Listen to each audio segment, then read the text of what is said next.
रेणु दाहाल आज सामान्य घरदैलो कार्यक्रममा जाँदाखेरि उहाँले चाहिँ आज घरदैलो कार्यक्रममा आफ्नो एजेन्डा के राख्नु भएको थियो भन्दाखेरि साथीहरू, जुन उहाँ स्थानीय सरकारमा हुँदा उहाँले जति कामहरू गर्नुभयो, कामको आधारमा मलाई भोट दिनुहोस्।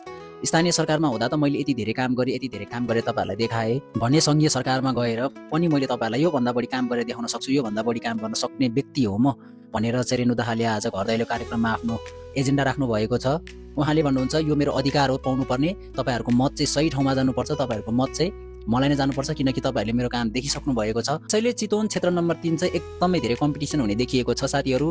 किन भन्दाखेरि स्थानीय सरकारमा हुँदाखेरि रेणु दाहालले केही कामहरू देखाइसकेकोले गर्दाखेरि त्यहाँको नागरिकहरूले चाहिँ रेणु दाहालको कामप्रति एकदमै धेरै खुसी छन्, उनीहरू धेरै सन्तुष्टि छन्। त्यसैले गर्दा पनि धेरै मात्रामा चाहिँ भोटहरू रेणु दाहालको पार्टीमा जाने देखिन्छ भने यता राष्ट्रिय स्वतन्त्र पार्टीको सोभिता गौतमले भने केही कम भोटहरू पाउन सक्छ। यथापि कम भोट पाउनुको अर्थ यो होइन कि उसले नजित्ने भन्न खोजेको होइन, तर भोट चाहिँ एकदमै बाँडिने देखिएको छ साथी। जुन अहिले यो सामाजिक सञ्जालमा लहरको चलिरहेको छ त्यसलाई हेर्दाखेरि तपाईँहरूलाई के लाग्छ? सोभिता गौतमले राष्ट्रिय स्वतन्त्र पार्टीबाट जित्ला जस्तो छ कि रेणु दाहालले जित्छ जस्तो छ कि तपाईँहरूलाई के लाग्छ? आफ्नो ओपिनियन चाहिँ कमेन्ट बक्समा राख्नु है त।